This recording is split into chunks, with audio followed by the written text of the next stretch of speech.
checked off the guest list to make sure that nobody got caught up in the rapture yesterday. And I'm pleased to report, well, maybe not pleased to report, but nobody got caught up in the rapture. Everybody's here. We came back. So thank you for coming.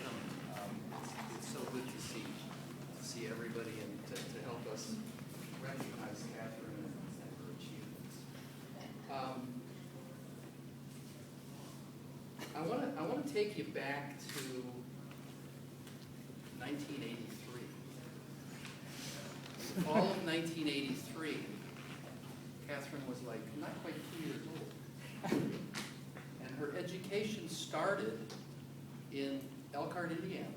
Indiana's my home state. People ask me, do you speak French? And I say un petit peu. But if they ask me if I speak Hoosier, I say, yeah, I speak a lot of that. So anyway, we were living in Indiana at the time, and Catherine enrolled in a Montessori school. And this is where I first became aware that we probably have a teacher on our hands. Now, what do teachers do? Teachers, impart wisdom, they share knowledge. So on one of the first days that Catherine went to Montessori, she felt that it was important to share with her class that Cyndi Lauper has a new video. I still remember that video. That was back when MTV did videos. That's when I knew we had a teacher. Move a little bit forward now, 1986, that's when Catherine and I and her mother moved here to Philadelphia. She continued at Montessori for a couple of years before I believe that Peg and I made the best decision that we've ever made, and that is we enrolled her at Germantown Academy in Fort Washington. People have asked me about Germantown Academy, who I recommended, and so forth. I always say that Catherine is who she is today because of Germantown Academy. That's the high regard that both Peg and I, Catherine, have for that institution. And we're so gratified to see several people here from GA. Some people that I want to recognize. When Catherine enrolled in GA, she enrolled in the first grade. She wasn't quite a lifer, because she didn't go there for kindergarten. But she quickly focused on really 5 areas, 5 disciplines. Of course, French, English, music, history, and, believe it or not, mathematics. So you're going to hear a common theme here as we go on.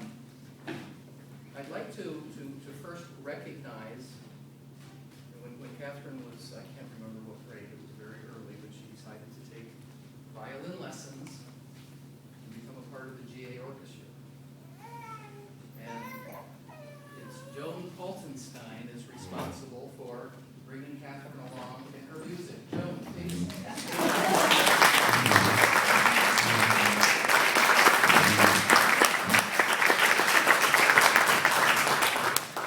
Started, she played violin for a while, went on to cello, even played the accordion.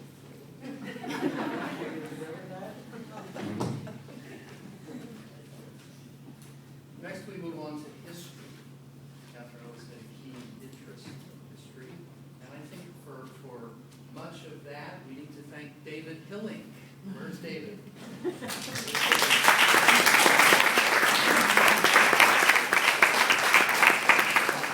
David is even responsible for Catherine's elevation to Secretary General of the UN.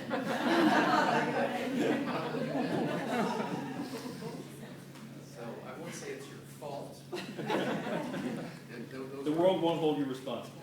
Those were spoken like a true diplomat. Those were very fun times, so we thank you for that.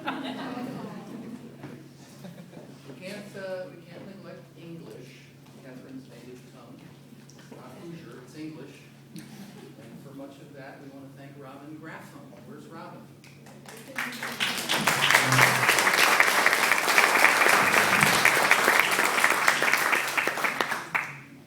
Now,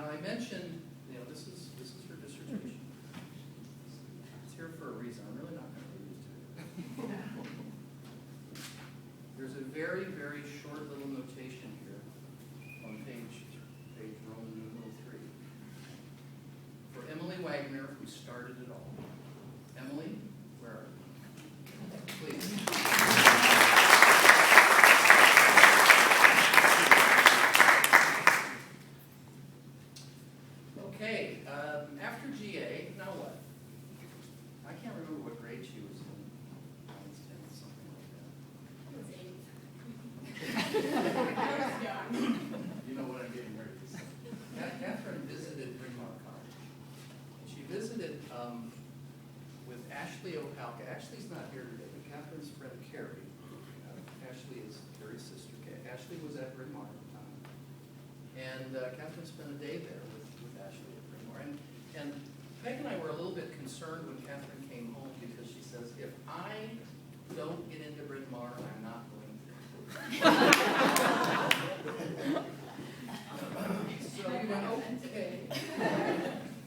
But in spite of that, we did suggest that maybe she should at least visit a few other places, just in case. So we went on tour. We visited Oberlin, Ohio. We visited Kenyon, also in Ohio. Went to Northwestern, Chicago. We saw Northwestern. We saw the University of Chicago. Went backtracked into Princeton. I don't know if I missed it. But we went on tour. But there was always something wrong with those schools. No, probably the best one is Northwestern. When Catherine was asking about, I play the cello. Is there a place I can play, like for non-music majors? And it was suggested that maybe she could be in the marching band. I walked out. I didn't even take the tour.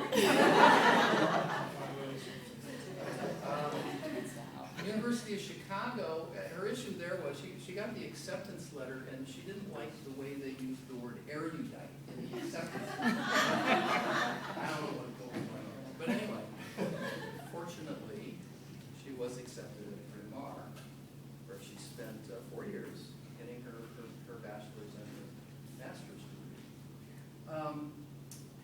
degree. The same theme is going on here. You got French, history, music, mathematics, and of course English. And we want to recognize some Bryn Mawr folks who are here today.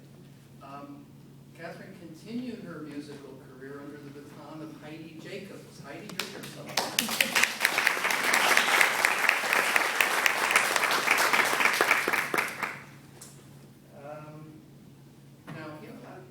Most people don't realize Catherine, she was a double major. It wasn't just French. She had a very, very keen interest in math. And much of that is because of Helen Rundman, who was one of Catherine's mentors. Helen, keep working on her. Her next PhD might be math. You got it. I know you're working on it. Yep, I am. Moving to French at Bryn Mawr. I think Janet Donor is here. Janet, are you here?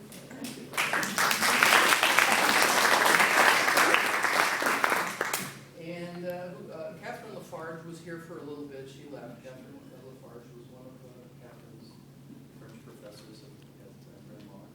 And a couple of her professors who could not be here today, Penny Armstrong and Brigitte Mahouzier. I figured that was a good excuse. Okay, now what? Bryn Mawr, we're done. Trying to decide what to do, and she lands on a one-year gig in France. She's from Alsace, a town called Colmar.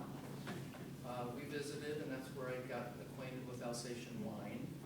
That's a positive. So after that, now okay, you're in France, grad school. She focused on really two schools. One of course, NYU, which is where she went, but Harvard was in the mix, and she's kind of one of those few people out there who actually rejected Harvard somewhere else. But she felt that NYU was a better fit for what she wanted to do. And fortunately for all of us, she studied under two professors that we believe to be among the best PhD coaches, if you will, that we've ever seen. One gentleman couldn't be here today. Eric Chapman was one of Catherine's advisors at NYU.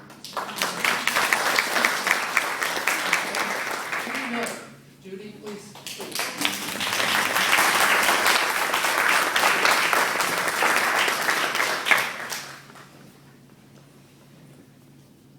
So, and like now, let's see. I've got to check my notes here.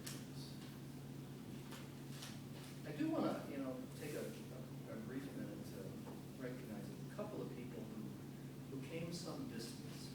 Rob and Fran Landau from DC, Rob and Fran are in the back of the peg. We have known Rob and Fran for, I guess it's decades. We were all teachers together back in Indiana. We moved to Philly, they moved to DC, and we've stayed in touch and have just been very, very happy to see them at times. That's our dear friends. Rob and Fran Landau. Bill Mine from New York, you came some distance. Bill Mine. And one more in absentia. Catherine has an Auntie Ann, not the president. Ann is a PhD in math. Her husband Dean is also a PhD in math.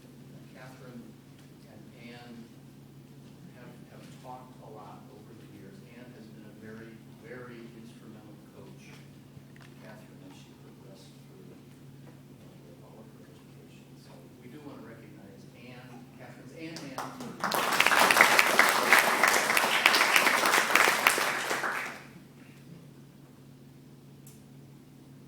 It takes a village to raise a child. Now, I remember when Hillary Clinton came out with a book of that title a couple years ago. There was some criticism, mostly political stuff.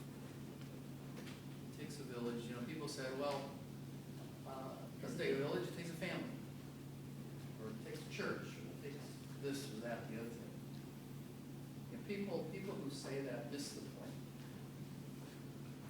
It takes a village to raise a child. That's actually an African proverb. And that's where Hillary Clinton sort of borrowed that for the theme of her book.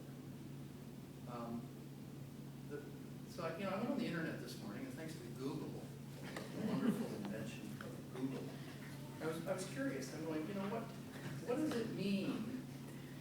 It takes a village to raise a child. And very simply, I found through Google, I found a website called usinenglish.com.